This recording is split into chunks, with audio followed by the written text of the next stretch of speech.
بسم الله الرحمن الرحيم.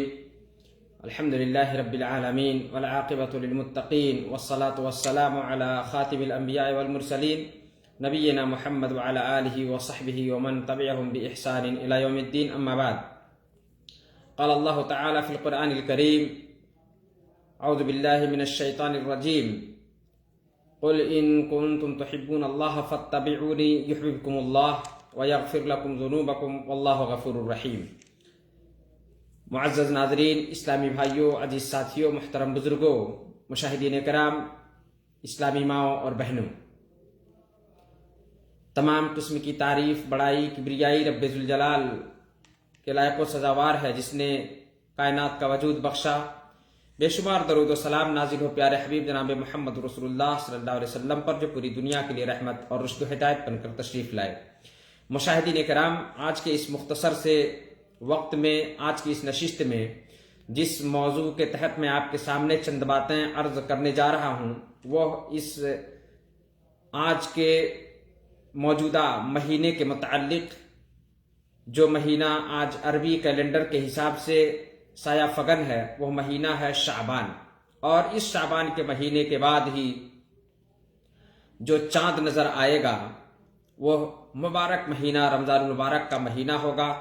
وہ مہینہ جس کی بڑی ساری فضیلت ہے، جو تمام مہینوں کا سردار ہے، جس مہینے کے اندر قرآن کریم جیسی عظیم کتاب اللہ نے نازل کی، اور اس مہینے کے اندر شیاطین جکڑ دیے جاتے ہیں، قید کر دیے جاتے ہیں، جنت کے دروازے کھول دیے جاتے ہیں، جہنم کے دروازے بند کر دیے جاتے ہیں. تو اس مہینے سے پہلے یہ شعبان کا مہینہ جو ہمارے اوپر سایہ فگن ہے، اس مہینے کے تعلق سے کیا سنت اور کیا بدعت، اس کے تعلق سے آج میں آپ کے سامنے چند باتیں عرض کروں گا، اور حدیث کی روشنی میں مختصر سے وقت میں.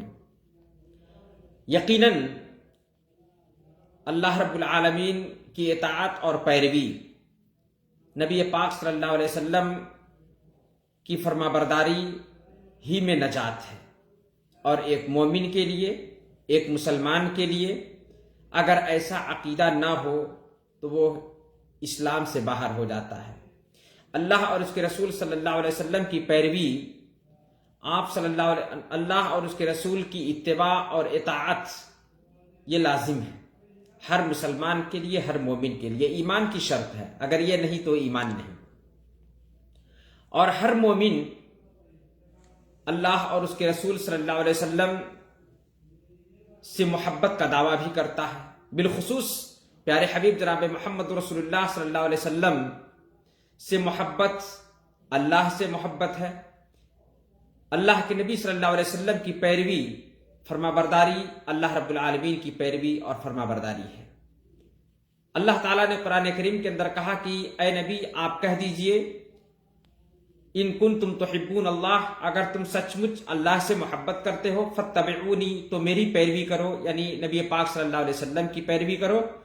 یحببکم اللہ، اللہ تم سے محبت کرے گا. صرف محبت ہی نہیں، بلکہ اللہ تعالیٰ نے کہا وَيَغْفِرْ لَكُمْ ذُنُوبَكُمْ، تمہارے نبی کی اس پیروی اور اس محبت سے اللہ جہاں خوش ہوگا، وہیں اللہ تعالیٰ تمہارے گناہوں کو بھی معاف کر دے گا. واللہ غفور الرحیم، اور اللہ بہت زیادہ بخشنے والا اور بہت بڑا مہربان ہے. معزز ناظرین، اللہ اور ان کے رسول کی اطاعت اور اتباع، اطاعت کہتے ہیں کہ ہر وہ چیز جو اللہ رب العالمین کے لیے ہے اور اللہ کے رسول صلی اللہ علیہ وسلم کے لیے ہی اطاعت ہو سکتی ہے. ہر اس چیز میں جس کے بارے میں نبی پاک صلی اللہ علیہ وسلم نے اللہ کے بارے میں بتایا، اللہ کی عبادت کرنا، اللہ رب العالمین کے صفات اور تمام چیزوں کو بتایا. اتباع کہتے ہیں کہ اتباع نبی صلی اللہ علیہ وسلم کی اچھی چیزوں میں، نبی صلی اللہ علیہ وسلم کے نقش قدم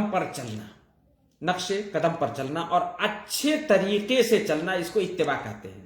جیسا آپ نے کیا ہے ویسا ہی کرنے کو اتباع کہتے ہیں، اسی کو پیروی کہتے ہیں. اور اس کے تعلق سے اللہ رب العالمین نے ہمیں نبی صلی اللہ علیہ وسلم کی پیروی کرنے پر ابھارا بھی ہے. اور جس کام کو اللہ کے نبی صلی اللہ علیہ وسلم نے جس کام کے کرنے کا حکم دیا ہے اس کو کرنے کا، اور جس چیز سے روکا ہے اس سے رک جانے پر، یہی اتباع ہے۔ اچھے ڈھنگ سے اتباع اسی کو کہتے ہیں، یہی پیروی ہے اور یہی اتباع ہے۔ اور کوئی بھی کام جب تک اللہ رب العالمین کے لیے خالص نہ ہو اور نبی پاک صلی اللہ علیہ وسلم کے قول اور فعل کے مطابق نہ ہو، یعنی چاہے نبی صلی اللہ علیہ وسلم کا قول ہو جو اس کام کی مشروعیت پر دلالت کرے، یا نبی صلی اللہ علیہ وسلم کا فعل ہو جو اس کام کے کرنے کی مشروعیت پر دلالت کرے، نبی پاک صلی اللہ علیہ وسلم نے جو کہا یا جو کیا، یہی چیز ایک کامیابی کے لیے اور درجات کی بلندی، گناہوں کو مٹانے کے لیے یہی چیز صرف کارگر ہے۔ یعنی اللہ رب العالمین کی پیروی اور ان تمام چیزوں کو مشروع جس کو اللہ کے نبی صلی اللہ علیہ وسلم نے کیا ہے یا کہا ہے اپنی امت کے لیے، جس چیز کو کرنے کو کہا ہے یا جس چیز کو خود کر کے آپ نے دکھایا ہے، وہی چیز ہمیں اللہ رب العالمین سے قریب کر سکتی ہے اور وہی ہمارے درجات کو بلند کر سکتی ہے۔ اور کوئی ایسا عمل جو ہمارے درجات کو بلند کر دے، ہمارے گناہوں کو معاف کر دے، اللہ رب العالمین کو خوش کرنے والا کوئی کام ہو، ایسا نہیں کہ اللہ کے نبی صلی اللہ علیہ وسلم نے اپنی امت کے لیے اس کو واضح نہ کیا ہو، اس کو نہ بتایا ہو۔ اور انہی میں سے اس شعبان کے مہینے کا روزہ بھی ہے، شعبان کے مہینے کا روزہ بھی ہے۔ اللہ کے نبی صلی اللہ علیہ وسلم کی سنت میں سے ہے، اللہ کے نبی صلی اللہ علیہ وسلم کی سنت ہے کہ شعبان کے اس مہینے میں جتنا ہو سکے اتنا زیادہ بندہ روزہ رکھے، جس کو نبی صلی اللہ علیہ وسلم نے اپنے عمل سے بھی اور اپنے قول سے بھی واضح کیا ہے۔ عائشہ رضی اللہ تعالیٰ عنہا کی روایت اس شعبان کے مہینے کے تعلق سے وہ کہتی ہیں کہ کان رسول اللہ صلی اللہ علیہ وسلم یصوم حتی نقول لا یفطر، اللہ کے نبی صلی اللہ علیہ وسلم اتنا روزہ رکھتے تھے کہ ہم لوگ یہ سمجھنے لگتے تھے کہ اب آپ افطار ہی نہیں کریں گے، یعنی روزہ چھوڑیں گے ہی نہیں۔ وَيُفْطِرْ حَتَّى نَقُلْ لَا يَصُومُ، اور اتنا روزہ اور اتنا جب چھوڑ دیتے تھے روزہ تو اتنا افطار یعنی روزہ چھوڑتے تھے حَتَّى نَقُلْ لَا يَصُومُ، یہاں تک کہ ہم لوگ یہ سمجھنے لگتے تھے کہ آپ صلی اللہ علیہ وسلم اب روزہ نہیں رکھیں گے۔ لیکن کہتی ہیں کہ فَمَا رَأَيْتُ رَسُولَ اللَّهِ صلی اللہ علیہ وسلم اسْتَكْمَلَ صِيَامَ شَهْرٍ إِلَّا رَمَضَانَ، لیکن میں نے اللہ کے نبی صلی اللہ علیہ وسلم کو رمضان کے مہینے کے علاوہ کسی بھی مہینے کا پورا روزہ رکھتے ہوئے نہیں دیکھا۔ رمضان کا مہینہ چونکہ فرض روزہ ہے پورے مہینے کا، اس لیے رمضان کے مہینے کا روزہ آپ صلی اللہ علیہ وسلم نے پورے مہینے کا روزہ رکھا، یہی میں نے دیکھا کسی مہینے کے تعلق سے۔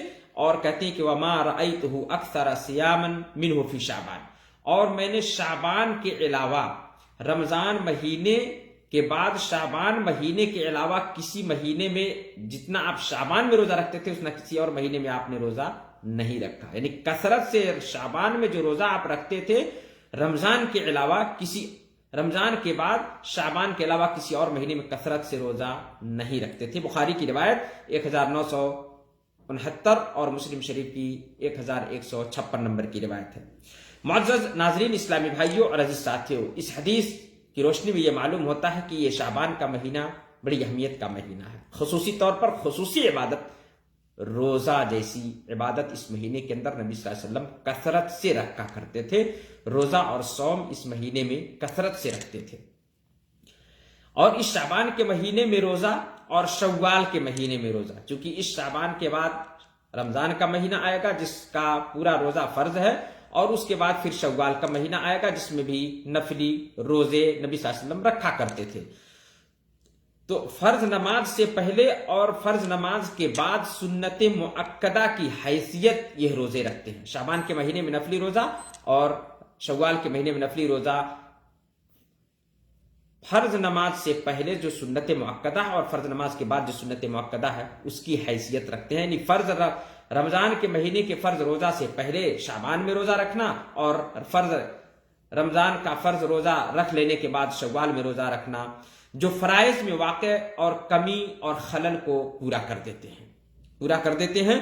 اللہ کے نبی صلی اللہ علیہ وسلم سے یہ چیزیں ثابت ہے، رمضان کے شعبان کے اس مہینے میں نفلی روزہ کثرت سے رکھنا۔ لیکن ہاں کچھ ایام ایسے بھی ہیں جن کو خصوصی طور پر حدیث میں منع آیا کہ اس شعبان کے مہینے میں ان دنوں میں روزہ نہ رکھنا. جیسے رمضان سے پہلے احتیاط کے طور پر احتیاط کی نیت سے 1 یا 2 دن روزہ رکھنا یہ منع ہے. نبی صلی اللہ علیہ وسلم نے خود منع کیا ہے.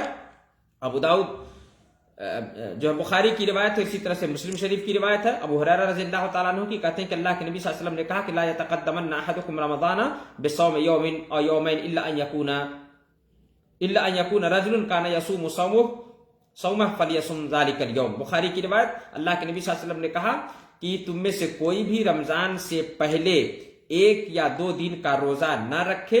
ہاں البتہ اگر کوئی روزہ رکھتا آیا ہے اور موافقت کر گیا، جیسے سوموار کا روزہ، جمعرات کا روزہ اگر رکھتا آیا ہے اور وہ دن بھی موافق ہو گیا، سوموار یا جمعرات پڑ گیا، تو اس نیت سے نہیں، احتیاط کی نیت سے نہیں، بلکہ سوموار کا جو ہر ہفتے کا روزہ سنت نفلی روزہ ہے، اور اسی طرح جمعرات کا روزہ اس کو اگر وہ دن موافق ہو گیا تو رکھ لے، کوئی حرج نہیں ہے. بخاری کی روایت 1914 اور مسلم شریف کی روایت 1082. اللہ تعالیٰ سے دعا کہ اللہ تعالیٰ ہم سب کو اس شعبان کے مہینے میں کثرت سے روزہ رکھ کر کے اپنے آپ کو نبی کی سنت اور نبی صلی اللہ علیہ وسلم کی سنت اور آپ کی پیروی کرنے کی ہمیں توفیق عطا فرمائے. اللہ ہمارے اعمال کو قبول فرمائے، بدعت سے بچائے. انشاءاللہ چند باتیں اور عرض کروں گا جو اس شعبان کے مہینے میں بدعت کے طور پر جو شریعت سے باہر ہیں. اللہ تعالی ہم سب کو حق کہنے کی، حق سننے کی، حق پر عمل کرنے کی توفیق دے. آمین. والسلام علیکم ورحمۃ اللہ وبرکاتہ.